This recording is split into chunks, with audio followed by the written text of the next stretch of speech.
Vamos lá então, meninos. Dinâmica do movimento circular uniforme. Velocidade de órbita. Considere então uma trajetória circular, no qual a minha referência seria na vertical o eixo Y e na horizontal o meu eixo X. Eixo X, eixo Y. Imagine uma moto, um skatista, alguém andando com uma velocidade tangencial sobre esse círculo. Para que eu consiga completar uma volta, é necessário ter uma velocidade mínima, chamada de velocidade de órbita. Bom, como que eu posso encontrar essa velocidade de órbita?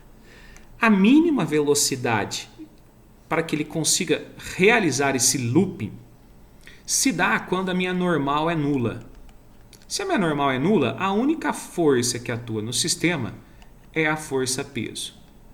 De tal forma que se eu fosse fazer análise de forças lá no meu eixo Y, a única força que eu teria seria menos o peso. Porém, como o movimento é circular uniforme, ela vai ter sempre uma aceleração centrípeta dirigida ao centro da trajetória, que no caso é para baixo. Então, como o peso é a única força, ela também é igual à minha força resultante. Negativa porque a aceleração está para baixo e no caso a aceleração é a aceleração centrípeta. Se eu fosse substituir os valores, menos com menos dá mais, ficaria mg igual a massa vezes a aceleração centrípeta. Massa com massa vai embora, ficando g igual a aceleração centrípeta, que nada mais é do que v quadrado sobre r. Isolando a velocidade, nós chegamos numa velocidade igual a raiz de gr. Moral da história: para que um satélite entre em órbita, para que um motociclista ele consiga realizar o looping, eu tenho que ter uma velocidade mínima, também conhecida como velocidade de órbita. E essa velocidade de órbita sempre será dada por raiz quadrada da gravidade local vezes o raio da sua órbita. Tomem cuidado com esse valor da gravidade, tá? No caso do satélite, nós sabemos que lá longe, né, a gravidade terrestre não é 10, não é 9,8, ela é bem menor. Então você tem que às vezes calcular, né, o valor da gravidade para colocar aqui na forma. Não sempre usar o valor de 10. Bom, essa é uma equação da equação de órbita. Porém, eu posso ter exemplos em que eu tenho movimento circular no eixo X, que é o caso, por exemplo, de uma corrida de NASCAR, que é o caso de um avião fazendo uma curva a certa inclinação, θ.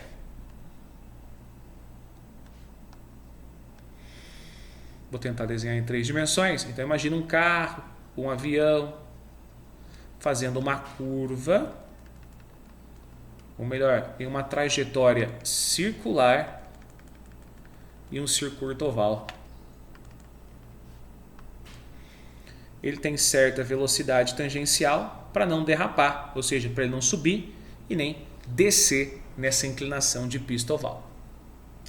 E eu também consigo calcular essa velocidade de órbita. Por quê? Porque nessa situação eu tenho duas forças atuando no sistema. Eu tenho a força peso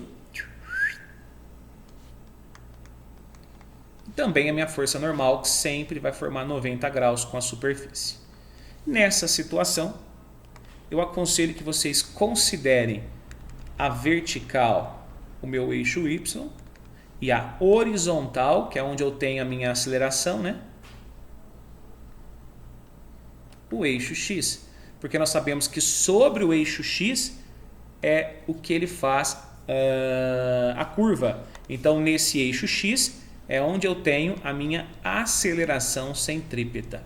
Tá bom? Se aqui o ângulo é θ, obrigatoriamente essa é a mesma inclinação θ.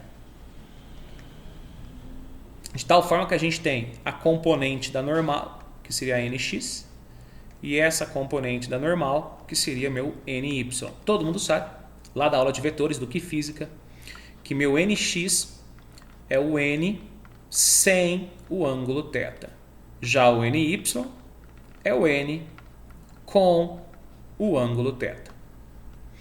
De novo, observem que esse veículo, que esse avião, ele se movimenta apenas sobre o eixo X, sobre o plano que contém o eixo X. Ou seja, se eu fosse fazer a análise de forças no eixo Y, a força resultante é nula. Moral da história? Para que seja nula, o meu NY tem que ser igual ao peso. A normal em Y tem que anular o peso. A normal em Y, N cosseno de θ é igual ao peso, mg. Então, a minha normal nada mais é do que mg dividido por cosseno de θ. Guarda no bolso. E vamos fazer a análise lá na direção X. Na direção X, a única força que atua no sistema é o meu Nx. Por ser minha única força, ela é a minha força resultante. No caso, centrípeta, porque o movimento é circular. Nx é o N sem o ângulo. Então, isso é igual a massa vezes a aceleração centrípeta. Tira do bolso aquela equação que eu falei para vocês guardarem.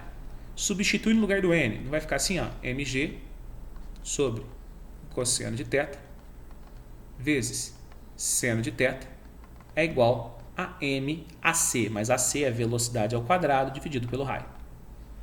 Massa de um lado, massa do outro vai embora. Seno por cosseno é tangente. Então, ficou G tangente de θ é igual a velocidade ao quadrado sobre o raio. Isolando a velocidade, também conhecida como velocidade de órbita em um plano inclinado, ou velocidade de órbita em um avião, a gente encontra raiz quadrada de GR tangente de θ.